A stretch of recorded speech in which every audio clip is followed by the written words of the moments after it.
Okay, so let's get started. We might need a couple extra props today. So all the things. We might need a folded blanket, and a strap would be nice. It doesn't have to be a yoga strap. It can be even like a yoga mat strap, something. It can even just be a belt.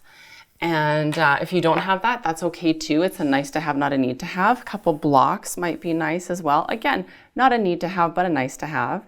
And today I wanted to do, you know how if something's going on in my world, I make y'all join me. So I have had a doozy of a week, and just maybe I'm really sensitive, and in which case that's fine.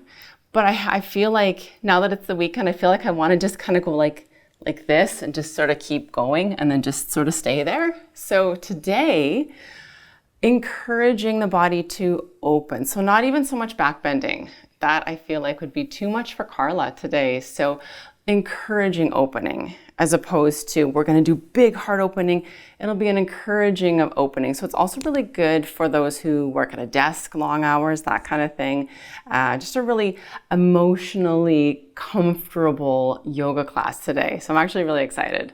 Let's get started in whatever centering posture you like. So that could be child's pose. That's usually my go-to. Or maybe it's cross-legged. I also like hero pose, which I'll pop into. So whatever centering practice that you like the best, it's nice even to do the same on each time to create that sort of, now your body knows you're about to start your yoga practice. So taking a few moments to get all settled into that posture.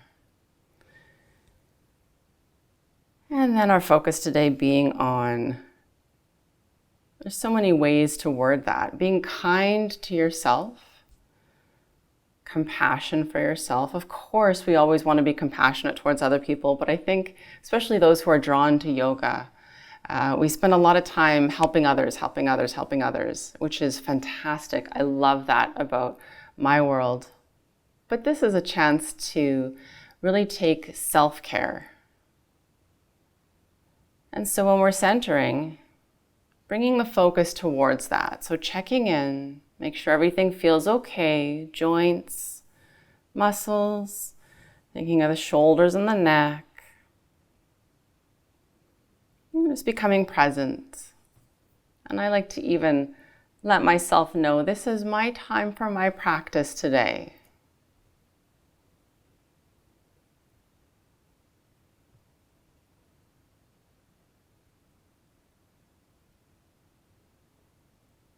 And then from here, take a couple of slow, deep breaths. And sometimes if you feel like it's been a hectic week, that can even feel challenging. So allow it to happen. Instead of forcing it, just allowing the lungs to expand. And if available, taking an extra sip of air at the top of every inhale. And then at the bottom of every exhale, squeezing out that last puff of air, but gently, to make room for fresh new air to enter. And even more than usual, taking note how those deep breaths are oxygenating the muscles, bringing some ease to our practice today.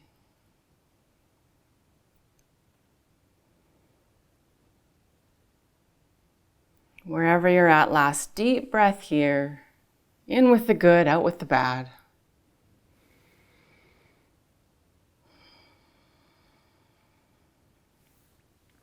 And then allow the breathing to return to normal.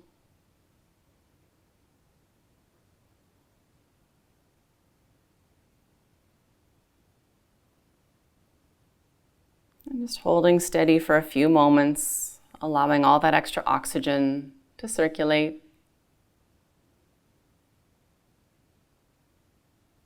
You might think, well, it was only a few deep breaths. How much oxygen could that be? But it's kind of amazing how we don't generally take a deep breath in our day unless it's concerted effort. From here, we'll start to move a little bit. So we'll make our way nice and slow and gooey to hands and knees from whatever position you're in.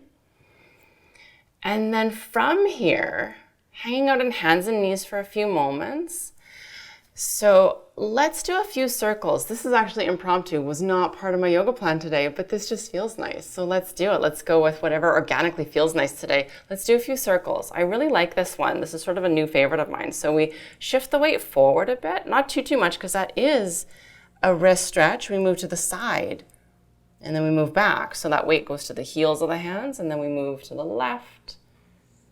A little bit forward. So nice big circles, but not too much. So just trying to get the range of motion in the wrists. It's kind of a weird thing to do in yoga. We don't often do that, but we perhaps ought to. The wrists play a really important role in yoga. And then whatever direction you're going, go ahead and turn the other direction. So these aren't really very forceful movements, just playing the edge, right? Not warmed up yet, just playing the edge, getting that full range of motion, not any further. And last circle. And then, once you finish up that circle, scoop the belly in, tuck the toes under, and press the hips up and back to a downward facing dog. So this one is good for so many things. You might want to walk out your downward dog. One heel gently lowers down towards the mat as the opposite knee bends, and then switching sides. Or maybe you'd prefer to shift the hips from side to side, or maybe one followed by the other. So taking a few moments to have some organic movements there, things that feel nice. This is a really, really good stretch for so many things. It can remove fatigue as the blood flow moves towards the head. So keep the shoulders away from the ears. Allow that blood flow to move towards the brain.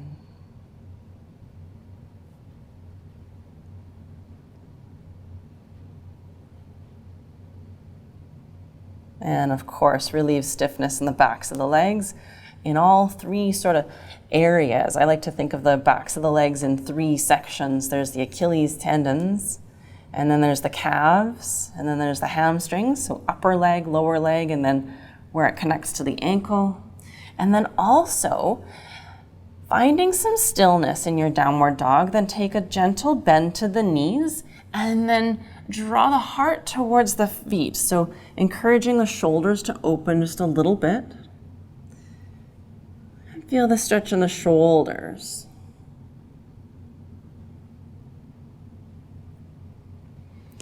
And then from here, we'll send the feet all the way towards the top of your mat, landing in a forward fold, and just let the head hang.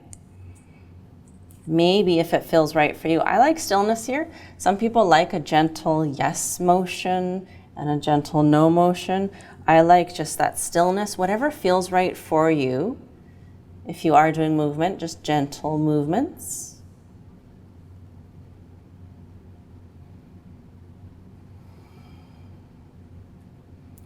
And then slowly ragdoll up. So one vertebra at a time. This part is really important because we're trying to find movement in the spine. And sometimes all week long, we don't do that so much. We just move to our desk and then we stay there. So here we are moving. Let's, before we get moving too much more, isolate the shoulders a little bit. So standing at the top of your mat in Tadasana mountain pose, don't even worry about posture so much. Just hang out here because we can and it's nice. We'll isolate the shoulders. So we'll move the shoulders forward so we get to slouch. And like it's a joy, and then lift the shoulders up, and then all the way back and down, and again, forward, up, back, and down. So just keep going at your own pace. We'll do a few. And again, nothing too strenuous. Actually, I've had like a shoulder cramp trying to do this, so no stress, no pressure, just nice and easy. And the arms just kind of float along and look funny. So it's more about the shoulders. And then we'll reverse direction. So up and forward.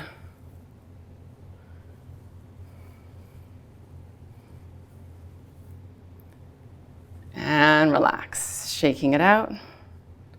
Adding a little more movement, similar, but we'll add the whole arm. So the arms move up. Maybe they even cross center to go towards center. So their center would be here, we cross, and then all the way back and around. And just at your own pace, just a few, doesn't matter how many. And again, just finding your edge.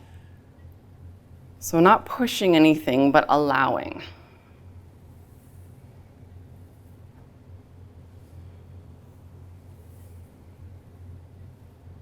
And other direction. Again, don't count. This is not the time to be OCD about things, which I definitely have a tendency towards.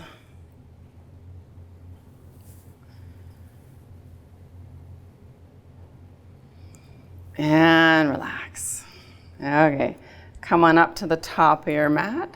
If not already, heels and toes together, and this is where we will take a little bit of a more strong posture. Not too much though. So we want Sthira Sukhamasana, steadiness and ease. So it's a nice balance, not rigid, but gently pressing down through the feet, and then at the same time, the top of the head reaches for the ceiling, and then wide open across the collarbones, but gently. Okay, I already feel like it's a bit easier to open up, just even with those first few moments of yoga. So from here, let's do a reverse swan dive open. So palms facing up and they move back a little bit, trying not to arch the back too much, even though that kind of feels nice, but keep the ribs tucked in and then opening up and then all the way up. And thinking at the same time of scooping up something. I love doing this. What is that something? I don't even know what my something is yet, but bringing it into your heart center. What's something that might be nice to have? And then returning to mountain pose. And again, scooping up confidence for me might be a beneficial one today. From the universe, you know, if there's any confidence lying around, like it's molecules floating around in the air, and bringing it into your center, whatever that means. Could be your heart center, could be like a visceral center. And again, palms facing up, scooping up whatever you need today. Maybe it's optimism, happiness, peacefulness, picking something and just deliberately focusing on it, bringing it into your center.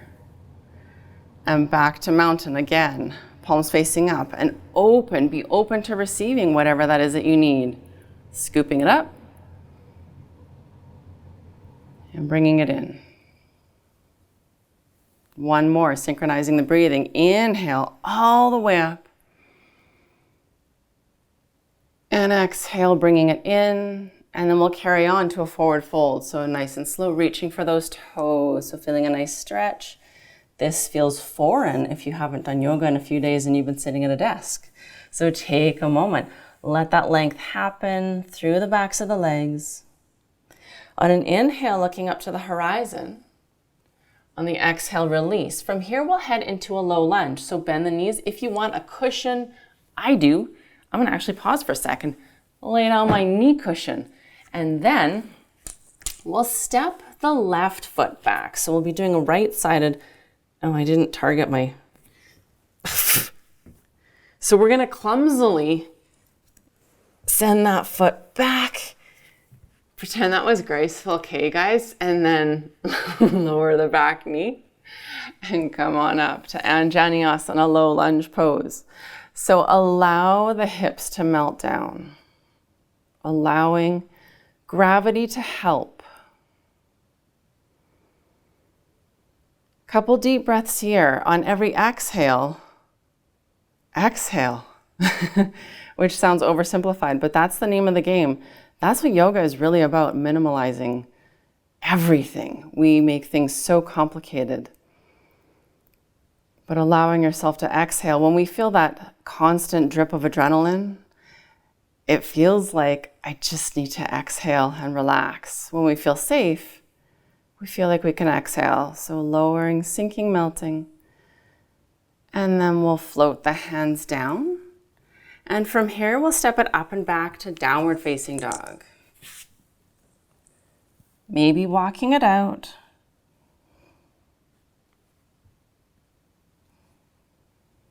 And today, not worrying too much about technique, but we are always worried about alignment. Worried is not a correct term to use here, but what I mean by that is we want all of the joints, all the muscles to be in good alignment. But for example, a proper downward dog, we're not walking the dog. We are holding steady and we have our gaze going and all the things. But for today, focusing on alignment and then those small organic movements within that alignment. We'll head into the other side. So left foot will step forward and then gently lower your back knee down towards your squishy thing and then come on up. Allow the hips to sink and melt downward. A few deep breaths, remembering to exhale when you exhale. Sounds like common sense, but I've learned it's not. We don't often take that full breath.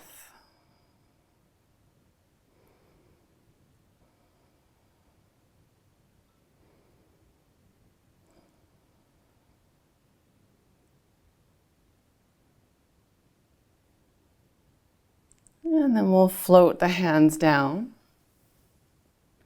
And then heading up and back to downward dog once again. Up and back. Maybe walking it out.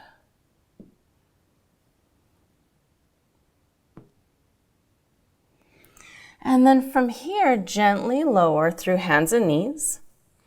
And then all the way to seated, and we'll head into a yin posture called shoelaces. So I'm just going to put my blanket aside. We might need to sit up on it. Unless your hips are very open, sit up on a blanket or possibly a block for even more. There's a couple ways to enter shoelaces. This is actually the bottom portion of Hatha Yoga Gomukhasana, cow face pose. So the more advanced way of heading into this one is from hands and knees, cross the left knee behind the right. And then I like to shimmy and scooch those knees in towards each other. Then step the feet apart. The reason why this one is more advanced is because then you have to sit back without hurting yourself. So be really cautious. If your hips are not open, find a block or find two. It's better to sit back on something that's too high than too low. And use your arms as strength to lower. And if that's not working, reposition. So we want zero discomfort in the knees. It's not one of those grin and bear it situations. We want to have the knees completely happy. Yeah. I'm looking for my timer. I've got lots of different timers on my walls. I'll use that one. Otherwise, I would keep you here all day because this one I love. Less so after a lot of desk work or a lot of hiking, that kind of thing. And just settling in. So here again, that exhale is really important, right? Trying not to grip or tense. I've said this before, but I've heard that the hips are the junk drawer of life. And so when you're feeling that sort of, I want to just crawl in a hole kind of a feeling, I'm acting like my week was insanely awful. It wasn't, but there was just a couple of things that happened and felt like I wasn't in control. Surprise, Carla. That happens often. It's called life. So, but when that happens, the body tends to guard, and it doesn't really matter logically. I know everything's fine. I'm fine. Everything's fine. But it's almost like, your brain and your body or your conscious and subconscious don't always agree, So your subconscious is there to protect you. So there might be some guarding, and that can especially happen in the hips and in the shoulders. So thinking of the opposite and not pushing them down, but allowing. And I really feel like that's an important principle. If you're working through stuff with your body, don't force it, because the whole reason it feels tense in the first place is that it feels like it's been forced. So it's trying to stop that. So thinking of allow the spine to lengthen, allow the shoulders to lower, and allow the hips to open. Just a few more moments here.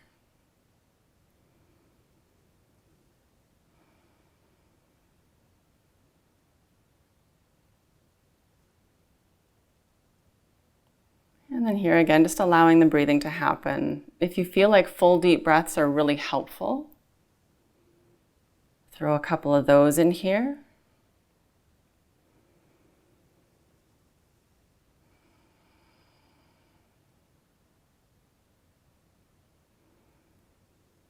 And then to come out, we can reverse course. Scoop the belly in, and then coming forward through hands and knees. Unraveling, unwinding. I like to do a downward dog between sides.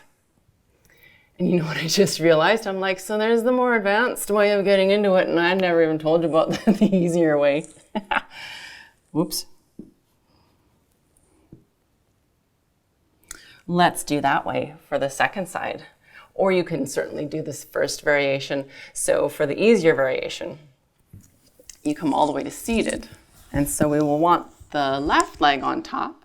So the easier way to do this is you take the right leg underneath the left and then bring the left over top. And this is why it's easier. Wherever you get stuck, you can just hold. But if you have more flexibility, then you can bring one knee stacked on top of the other. The reason why it's easier to do it from hands and knees is, so I've got myself fully in, but I don't feel like I'm fully in. So then I usually come back up, kind of scooch, shift and scooch all the stuff. You know what I'm talking about, like the stuff, right? Calves, thighs, just getting them all where they're supposed to go. Sometimes they don't cooperate. And then same thing again. Allowing ourselves to exhale and consciously thinking of releasing in those spots that are feeling the stretch. Now, one thing tends to happen, and that's the scenario where you're in this pose and you feel like, okay, but I have to guard because it's a little bit too intense. So it's actually better to fold up a blanket, even a really thin one, and sit the hips on that folded blanket and then relax completely. The way we stretch and the way the fibers of our muscles lengthen, the most efficient way is to relax and not press against it. I mean, there's various ways to increase flexibility, but I do find that static stretching when you are relaxed is the quickest way to gain long-term flexibility. So that's a whole nother video on all the different ways we can lengthen the fibers of the muscles. But for now, we don't want to be guarding. We want to be able to relax.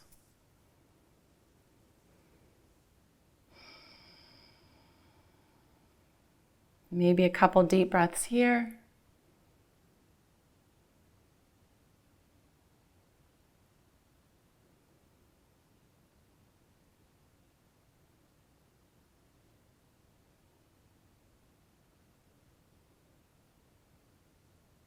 And finding that stillness. Also checking in with the body. So often what happens is we start daydreaming about different things in the middle of our stretch. Our mind wanders, and there's nothing really wrong with that, to be completely honest.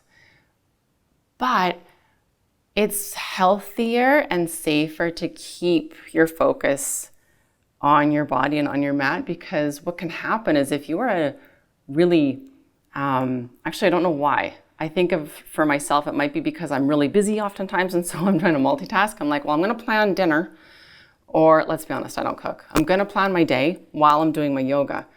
And then I'll be in a stretch and I'll be so engrossed in my thoughts about what I'm doing later that I don't realize I'm overstretching. And so I have had that happen before. And so that's that's one of the reasons why we say, stay present. Sometimes in yoga class, they're like, be in the present moment. And you're like, that sounds really deep and philosophical, and I don't know why they say that. So that's really all it is. It's all just really simple things to create health in the body and prevent injury. From here, we can either reverse course like we did before, or you can simply unravel. So if you're in, you can untie the shoelaces, just unravel, bring the feet forward, and we'll head into reverse plank here. There's an active variation and a passive variation. I'm gonna do the passive one. So either variation, the hands are behind you and the fingers are pointing towards the feet. And then from there, we start to straighten through the elbows and then lift the heart up to the sky. If you want to lift the hips up as well and do a full reverse plank, feel free. I'm going to go with a really mild version this morning and lift through the heart. And then if you feel like it's okay on the neck, allowing the head to gently fall back.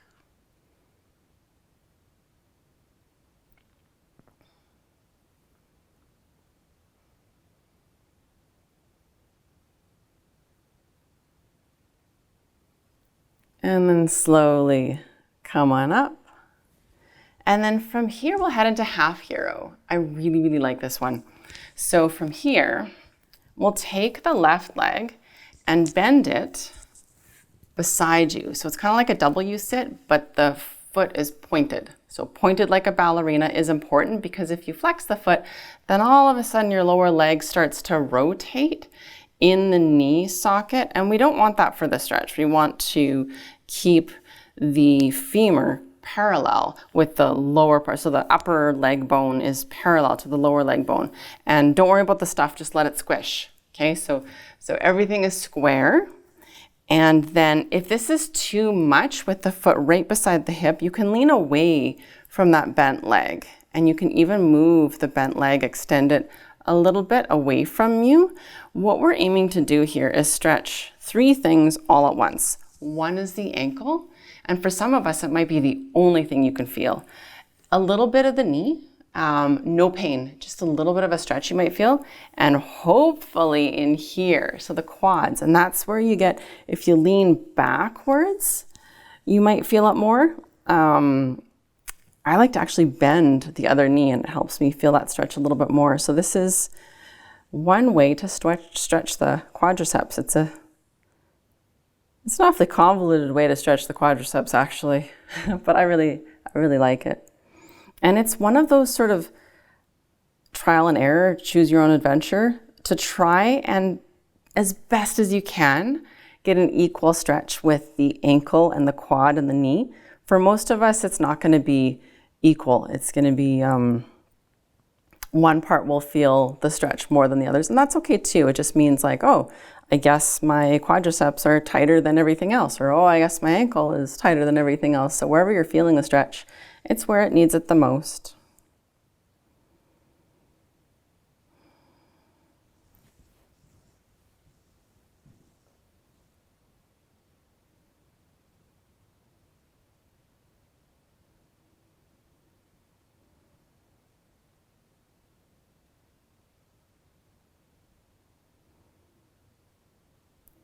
And then to come out,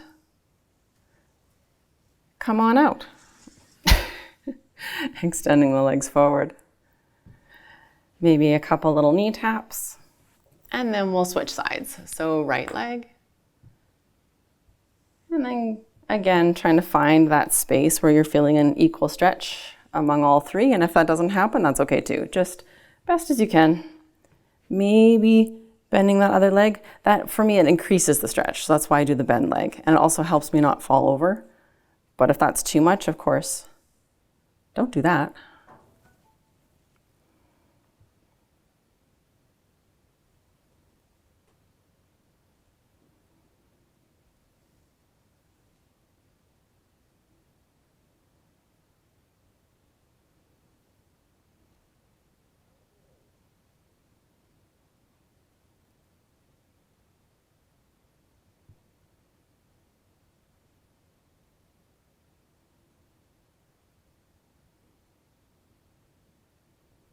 Maybe a couple deep breaths here for our last few moments.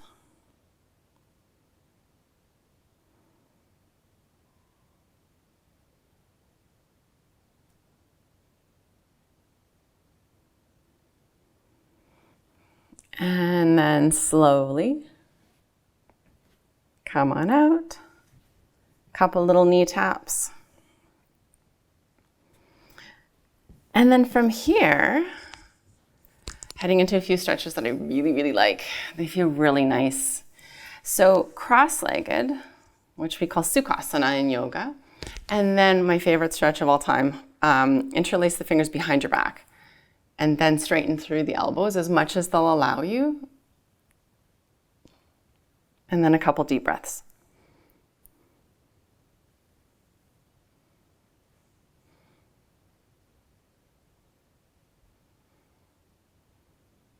And release. So hopefully that gave you a nice stretch through the front of the shoulders. And then one for the neck. So this one I actually haven't done in a while, and it's, well, I've done it recently with you guys, but I hadn't done this in years. So it's just rolling your head, so head rolls. So from here, let's do right ear to right shoulder, and then chin moves down, left ear to left shoulder, and back. And again, I need to close my eyes, otherwise I get dizzy. So again, let's not even really count today. Let's just do a few neck circles. My poor neck makes all sorts of noises now. Since I used to do this as a kid, now there's some just odd little sounds. And it tells me that I need to do that a little more. And then we'll switch directions, so other way. After a few rotations, those clicks and pops and snaps sort of slow down, but then other direction, I get a few more.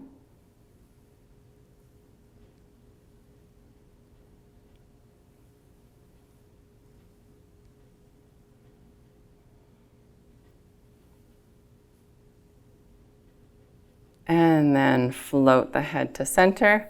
I feel a little woozy after that one, but it's amazing how that really helps open things up, especially if it's been this kind of a week. This is a really nice reset, just like 4 or 5 head circles in each direction. And then from here, what we'll do is wide across the collarbones, right ear to right shoulder, and just the weight of the head is enough.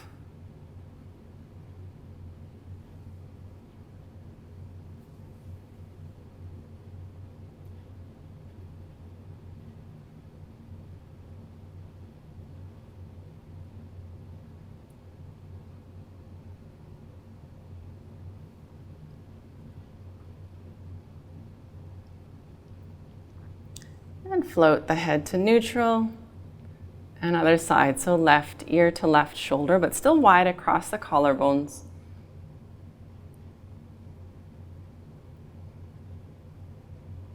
And I have one side that works a little better than the other. I really think it's from as a kid wearing my backpack on one shoulder all the time, all through my school years.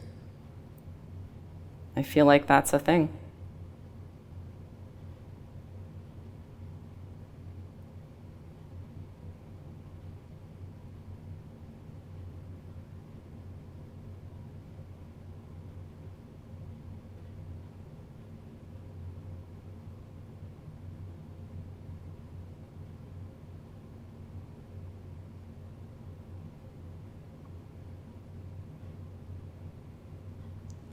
And then float the head back to neutral. That's another one I could stay in all day. Actually, probably not. Lifting up nice and tall, we'll square everything up by tucking the chin. So keep the spine long, tucking the chin, just the weight of the head is enough.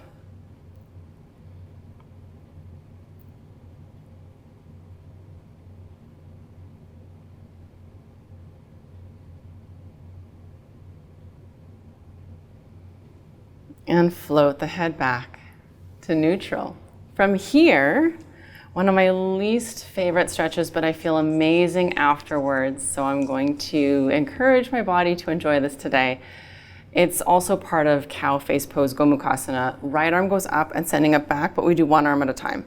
So from here, just if you see my arm, I'm gonna face completely square so that you can see. So if I just sort of go like this, you can see how my elbow is kind of pointing like that direction. What we're eventually looking for, you can take your other hand, guide the elbow up, be really cautious. So eventually we want the elbow behind the head, but then my arm, this hand pops up. So we eventually want this back hand to be down the back, and I actually clasp onto my shirt and to keep the hand down. And then if you have the flexibility, trying to get the elbow behind the head, no forcing. I've been working on this one for a little bit, so I've got a little bit of mobility there. And then you'll see how my head is down, if available, lifting the head up, and that'll increase the stretch. So wherever you feel the stretch, hold there. Including that very first position with the elbow straight out to the side. It's all good. And just sort of holding and allowing the stretch. And as soon as I say that word out loud or in my head, allow, my body stops gripping. And my range of motion increases. So that's what we're looking for. Finding the edge, but not pushing past it. And then slowly, slowly release. We will go ahead into the other side, but this is one, Carla can't just pop into that second side right away. I need a second. So take a second because it's a luxury and you can. Okay, that's probably good. Other side. So, and for me, my left side is even worse. Like when I just first go up, like, look at that. It's like halfway across the room. So I need a second. So I'm actually going to take this hand and finger like crawl down the back until I find my shirt. My opposite hand draws the elbow back gently. So this one doesn't go as far, and that's okay. So towards the back of the head, if it makes it, great. If not, that's okay too. And then once you're in, allow the shoulder to relax. And I actually, especially on a side that's tighter, I like to think all sorts of words. Words are powerful. Allow, lengthen. And I actually like to visualize muscles. And you can visualize like an animated version, and I like to visualize the muscle as like really red. So it's hydrated with water and oxygen, and so that means it's supple, it's pliable. All those words I like to use in my head while I'm stretching. Might sound hooey, but it works. I've done a lot of research on flexibility over the years, and it works. So healthy, pliable, lengthening, and then slowly, slowly, slowly release. Carla needs a second. You do a couple shoulder circles. Then we do the bottom arm. If you have a strap, I recommend the strap. So, and even if you can do the full pose of Gomukhasana well, there's always more you can go. I'll explain that later if I remember. So if you have a strap, I like to have like an actual loop. And then we'll do right arm behind first. So clasping onto this loop part, and then Carla's not that graceful. And then bring the left hand, we'll raise the strap up over. I like to go opposite side. So I have my right arm behind me and the strap is over my left shoulder. Once you get really flexible, you can actually bring it over the right shoulder. But what I'm doing now is I'm inching my hand, and you can see my scapula is winging a lot. And so I just wanted to show you that. And then I kind of inch my hand until it's between the shoulder blades, and then take the strap and help the arm get into the right spot. Then you can draw the strap forward with your left hand. Now this isn't it. From here, the elbow and shoulders move back, back, back, back. And that's where you should feel a really great stretch. I actually do like this stretch, and I feel it in the elbow as well, which is odd, but sometimes our elbows get messed up a little bit in life. And it's just from all sorts of lifing activities. So there you go. Doing stretches like this puts things back into place. Drawing the elbow and shoulder back continuously. If you're not feeling much of a stretch, you can maybe lean forward a bit. And if you're still not feeling a stretch, well, good for you. It's still good for you. I'm teasing. Actually, I'm really happy when other people can do this one. But I definitely tease that it's not fair. Maybe a couple deep breaths.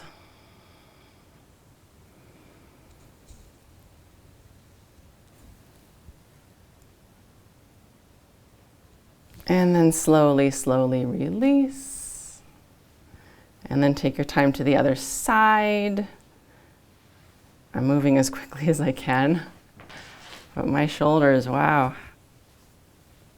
I think other areas of my body feel a stretch as much too, but it's just, I don't know. We've all got those poses that just feel more intense than the others.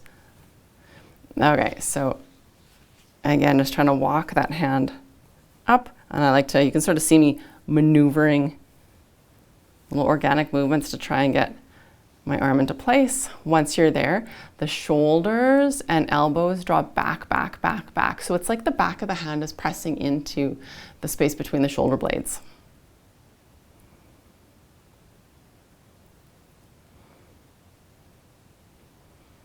Maybe leaning forward, maybe a couple deep breaths, whatever feels right for you.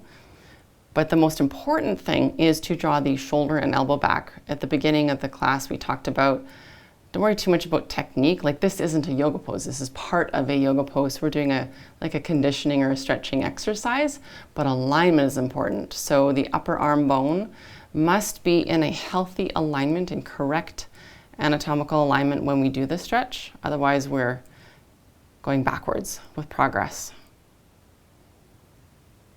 And then slowly, slowly release. Taking a second. And then, just as an exercise to drive all those people who are type A personality crazy, we're not doing the full pose. We're just going to stop right there, because this is about opening up the shoulders and about taking care of ourselves. What we will do next is head into a twist, a yogic twist. So either a two-legged mild twist or a one-legged twist. We'll do this reclined, so lying down, or twisted roots. So I'm going to do twisted roots and walk you through that one. But if that's too much, then both knees together when we go ahead and do this. So this is for specifically today for the adrenal glands that sit on top of the kidneys. So our kidneys are like here behind you, and while they're in you. But at the top of the kidneys are adrenal glands, and they're responsible for those fight or flight, like the stress hormones. So let's lie all the way back. And what we do when we do the twist, I find this fascinating and I love it. We squeeze them, right? So we're toning them and helping them to get rid of that. Because, you know, in the olden days, we'd have saber-toothed tigers would run after us and we'd go, ah, and our adrenal glands would get all prepared and send us the adrenaline we need to survive. But now when we just have sort of that constant stress, it's just that little drip. So we don't ever like run. It just sort of sits there. So this is going to help, okay? So we lay back and then arms in a T, palms facing down. And then whatever variation you do, let's do a lift and scooch of the hips. So hips go up and over to the right. And then I'm going to cross my right over my left. And then send the knees down to the left, but be sure that right shoulder is on the floor. That's the most important, so that the twist is in the right spot. If you let the shoulder come up, the twist, it's weird. The spine it's sneaky. It'll shift the twist to the low back. And we hang out here for a little bit. I'm really trying to enjoy this, relaxing. This should feel nice.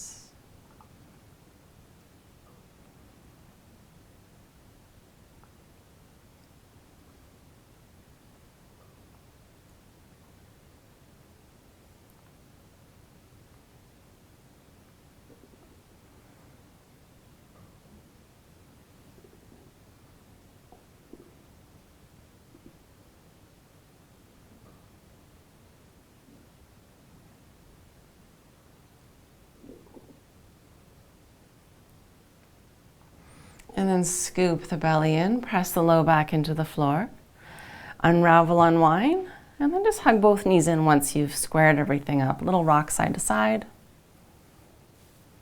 And then we'll head into the other side. So arms in a T, palms facing down. We'll do a little lift and scooch of the hips up and over to the left, cross left over right, and then send the knees over. Keep the left shoulder on the floor.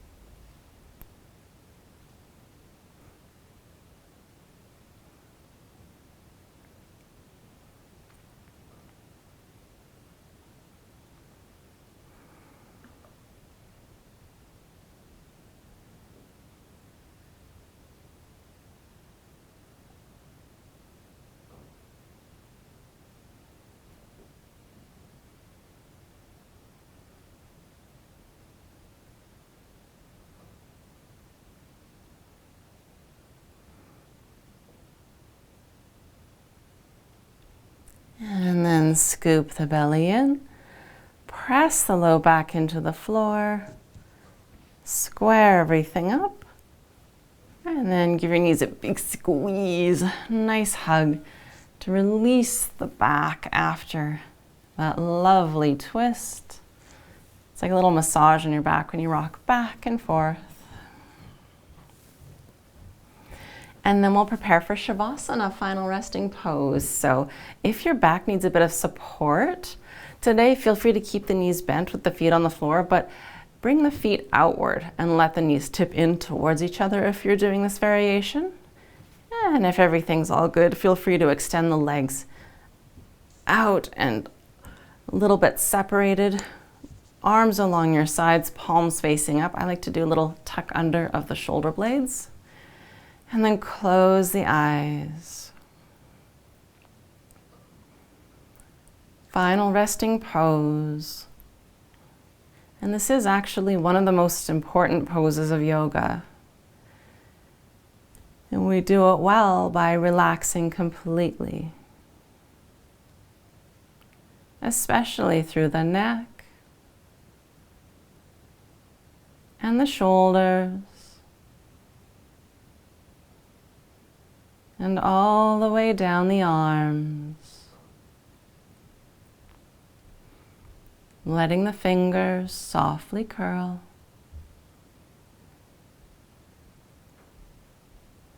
Softening through the face.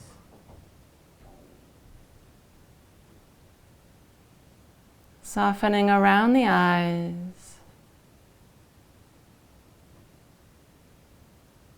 And even the muscle between the eyes.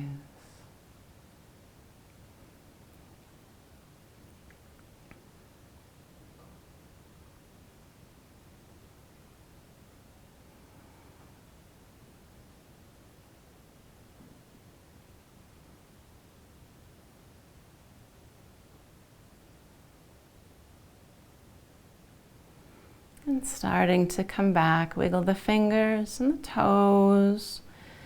And gently roll your head from side to side. And then reaching your arms above head on the floor for a big stretch, feeling totally refreshed. Bend your knees in one at a time and gently roll over to the right side, pausing for just a moment as you come back.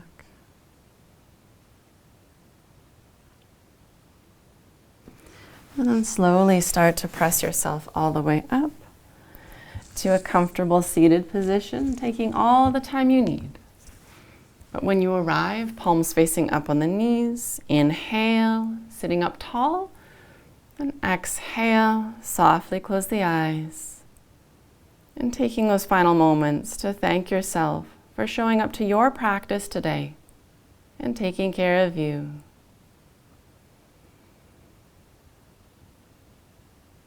And slowly open the eyes. Namaste, everyone. Thank you so much for being here today. I hope you have a really good rest of your day, and I will see you next time.